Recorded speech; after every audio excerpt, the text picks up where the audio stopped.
রথযাত্রা উৎসব মানেই জিলেপি, আর রথযাত্রা উৎসব মানেই মানুষের জগন্নাথ স্মরণ।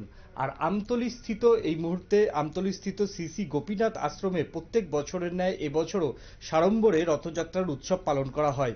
উপলক্ষে ভক্তবৃন্দদের মধ্যে মহা প্রসাদ বিতরণ করে আশ্রম কর্তৃপক্ষ। তাছাড়া একটি সুসজ্জিত রথ বের করে আশ্রম কর্তৃপক্ষ। এলাকার বিভিন্ন পথ পরিক্রম করা হয়। উপস্থিত ছিলেন এলাকার বিধায়ক তথা বিধানসভার উপাধ্যক্ষ রামপ্রসাদ পাল সহ অন্যান্যরা। কি বলছেন এলাকা থেকে সংশ্লিষ্টরা, আসুন শুনে নিই। আলোচনা করছি যে আজকে দিনটা একটা বড় চমৎকার দিন, খুবই ভালো দিন। এমন দিন খুবই কম হয়, কারণ আজকের দিনে গৃহপ্রবেশ, ব্যবসা বাণিজ্য যাত্রা, গাড়ি যাত্রা, যে কোনো শুভকর্ম আজকের দিনটার মতন আর দিন পাওয়া যায় না।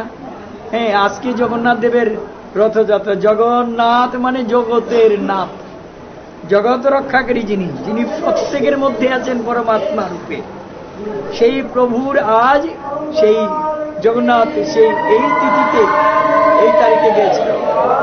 কাজেই এই ক্ষুদ্র অনুষ্ঠান মধ্যে যে আপনারা এই চ্যানেলের নামটা জানি কি, আচ্ছা, এই চ্যানেলের মাধ্যমে যে আপনারা সেই আমাদের এই প্রচারটা সর্বত্র সরিয়ে দেওয়ার জন্য আপনারা অনুগ্রহ করেছেন, আমার গোপীনাথ আশ্রমের তরফ থেকে আমি প্রতিষ্ঠাতা এবং সবাই আমার অন্তর থেকে আমি সে অভিনন্দন জানাচ্ছি আপনাদের।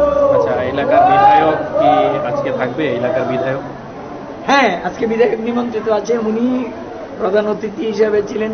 খুবই ব্যস্ত ওনার কর্ম, খুবই। কালকে বিশাল অনুষ্ঠান গেছে, চিফ মিনিস্টার ছিল।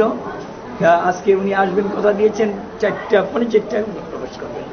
রথটা কখন বেরোবে? একদম 4 টাকা। কোথায় যাবে? যাবে ইউনিভার্সিটি।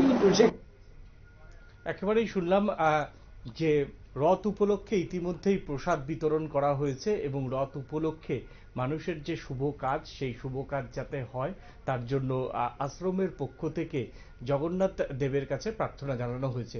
এখন নিয়ে নেব ছোট্ট একটা বিজ্ঞাপনের বিরতির পর ফিরে আসছি অন্য কোনো খবরের সঙ্গে। থাকুন নিউজ ভ্যানগার্ডের পর্দায়।